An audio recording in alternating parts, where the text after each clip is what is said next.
The sun rose over the Nile like a sheet of molten gold, spilling its light across the ancient city of Alexandria. Merchants opened their stalls, fishermen dragged their nets from the water, and priests walked silently toward the great temples where incense already perfumed the air. Life in Egypt moved with the rhythm of the river, slow and steady, just as it had for thousands of years. Inside the palace walls, a young artisan named Kale adjusted his tools beneath a flickering oil lamp. He wasn't famous, but his hands were steady, and his heart carried a quiet pride. His family had worked with metals for generations, crafting jewelry, bowls, and sacred ornaments for temples and nobles. Still, Kale felt something different calling to him, something beyond ordinary work. One morning, soldiers arrived at his workshop. "Your skills are requested by the royal artisans," one of them said.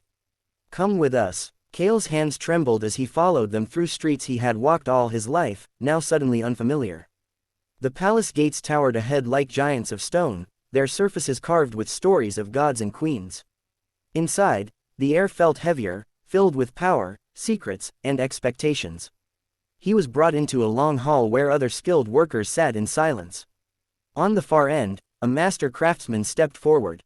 His name was Senhotep, a man known for working on royal ceremonial designs. "You are here," Senhotep said, "because your work with gold leaf and mineral powders is exceptional. We are creating something that must outlive us all." Kale swallowed. "What is it, master?" "A ceremonial golden face covering," Senhotep replied. "Not for war, not for decoration alone, but as a symbol. A symbol of immortality, of divine authority, of the belief that the soul must carry light into the afterlife." Kale understood immediately. This wasn't just metalwork, it was myth turned into form. For weeks, he worked alongside others in a hidden chamber. They melted gold under intense heat, mixed it with powdered minerals, and shaped it with tools passed down through generations. Every detail had meaning: the curve of the lips, the width of the eyes, the smoothness of the surface. It wasn't about copying a face. It was about creating a presence. During quiet evenings, Kale would sit outside and look at the stars. The elders often spoke of how the heavens guided life on earth.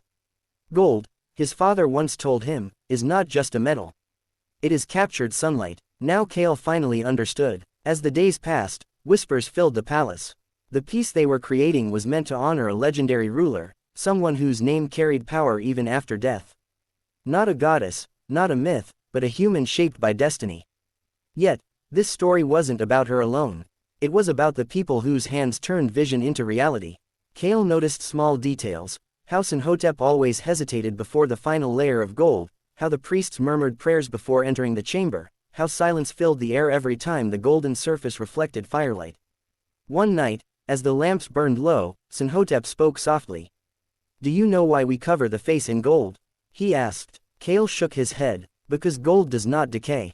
It doesn't rust. It doesn't forget," Senhotep whispered. "Just like a memory that must last longer than flesh." Those words stayed with Kale. Months later, when the ceremonial piece was complete, it shimmered like sunrise itself. Not just gold, but meaning layered in every curve, every reflection, every line. It didn't belong to time anymore. It felt like it belonged to eternity. The palace ceremony was quiet but intense. Priests, nobles, and guards stood in silence as incense curled through the air. The object wasn't shown to crowds. It wasn't for entertainment. It was for history. Kale stood far back, unseen, his hands rough, his role unspoken. No one would write his name in stone, no one would sing songs of him. Yet he knew, his touch lived in that gold. Years passed, empires shifted, new rulers rose, buildings fell, storms swallowed cities, names faded from papyrus, but somewhere, beneath layers of time and sand, their creation waited.